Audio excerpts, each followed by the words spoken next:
संसार में सबसे बड़ा कौन है?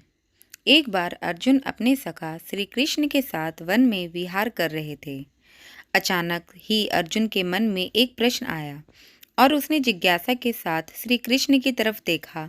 श्री कृष्ण ने मुस्कुराते हुए कहा, हे पार्थ, क्या पूछना चाहते हो? पूछो। अर्जुन ने पूछा, हे माधव, पूरे ब्रह्मांड में सबसे बड़ा कौन है? श्री कृष्ण ने कहा, हे पार्थ, सबसे बड़ी तो धरती ही दिखती है, पर इसे समुद्र ने घेर रखा है, मतलब यह बड़ी नहीं है। समुद्र को भी बड़ा नहीं कहा जा सकता, इसे अगस्त ऋषि ने पी लिया था, इसका मतलब अगस्त ऋषि बड़े हैं, पर वे भी आकाश के एक कोने में चमक रहे हैं। इसका मतलब आकाश बड़ा है, पर इस आकाश को भी मेरे वामन अवतार ने अपने एक पग में नाप लिया था। इसका मतलब सबसे बड़ा मैं ही हूँ। पर मैं भी बड़ा कैसे हो सकता हूँ, क्योंकि मैं अपने भक्तों के हृदय में वास करता हूँ, अर्थात सबसे बड़ा भक्त है। इस तरह भक्त के हृदय में भगवान बसते हैं, इसीलिए इस संसार में सबसे बड़ा भक्त है। Moral of the story. अपनी इस कहानी में मैं यही कहना चाहती हूँ कि ईश्वर कभी खुद को बड़ा नहीं कहता। ईश्वर भक्त के मन में वास करता है।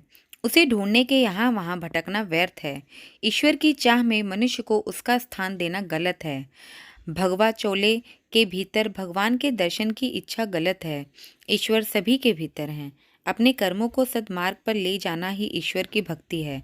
उसकी चाह में खुद को धोखा देना ईश्वर को धोखा देने बराबर है। मनुष्य ईश्वर से डरता है, जो कि अर्थहीन है, क्योंकि ईश्वर भक्तों को आशीर्वाद या दंड नहीं देता, बल्कि मनुष्य के कर्म उसे आशीर्वाद अथवा दंड देते हैं।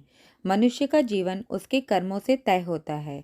ईश्वर मनुष्य का मार्ग नहीं बनाता।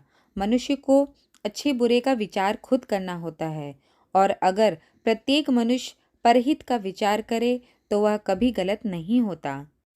आज के समय में मनुष्य भेड़चाल का हिस्सा होते जा रहे हैं।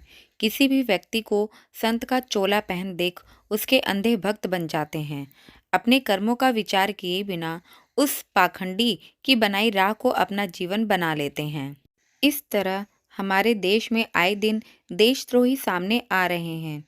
इस तरह के सच के सामने आने से कई लाखों लोगों का जीवन आधारहीन हो जाता है और अविश्वास उनके जीवन पर छा जाता है।